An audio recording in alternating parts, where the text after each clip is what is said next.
अनुपमा जी, हाँ हाँ आपको देख के कुछ कहने का मन कर रहा है। कहिए।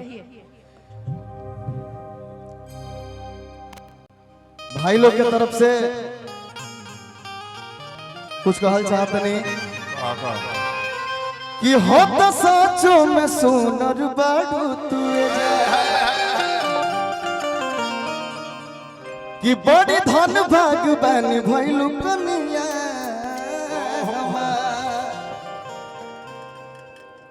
कि हंस तोहरो दिलवा में हई के करला। आज जो साड़ी रुआ पहले बानी कि रौरा सड़िया के रंग चॉकलेटी वाला, रौरा सड़िया के रंग चॉकलेटी वाला हमरा सटवे से मैच करेला। रौरा सड़िया के रंग चॉकलेटी वाला हमरा सटवे से मैच करेला।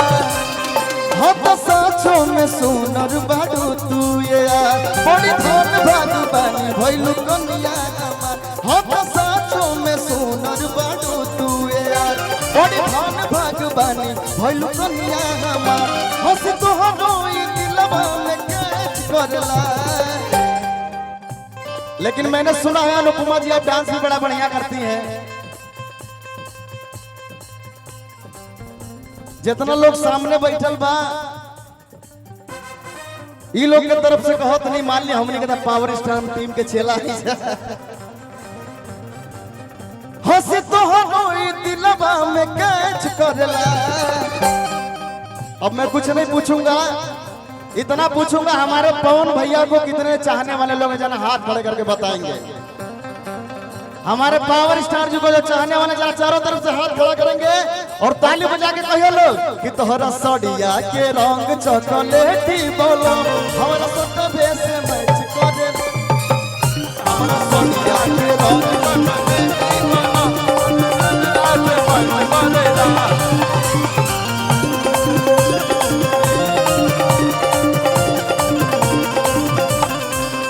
हो आखिया के निरखीर कजरा बिंदिया करे सोर हो।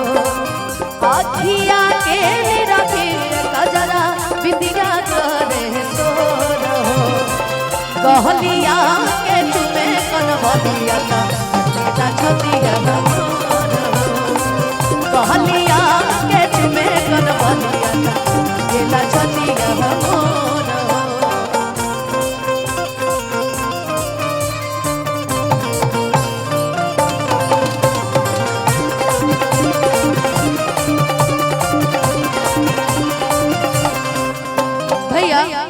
अनुपमा, ए अनुपमा, हाँ बोलो। लेकिन मैं कहता हूँ भैया कोडवा भैया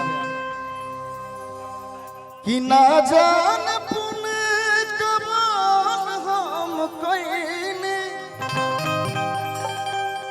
सब कैसे सुना सजन हम पईने। लइकवा कहता कि धन लक्ष्मनिया बाड़ू आबास के कोइनिया बाड़ू शहकत घर हमार सुन रे गुरनिया बाड़ू। होय अखिया से अखिया होय मैसेज करेला, अखिया से अखिया मैसेज करेला। तहरा सड़िया के रंग चॉकलेटी वाला हमारा सटवे से मैच करेला। तहरा सड़िया के रंग चॉकलेटी वाला, तहरा सड़िया के रंग चॉकलेटी वाला हमारा सटवे से मैच करेला।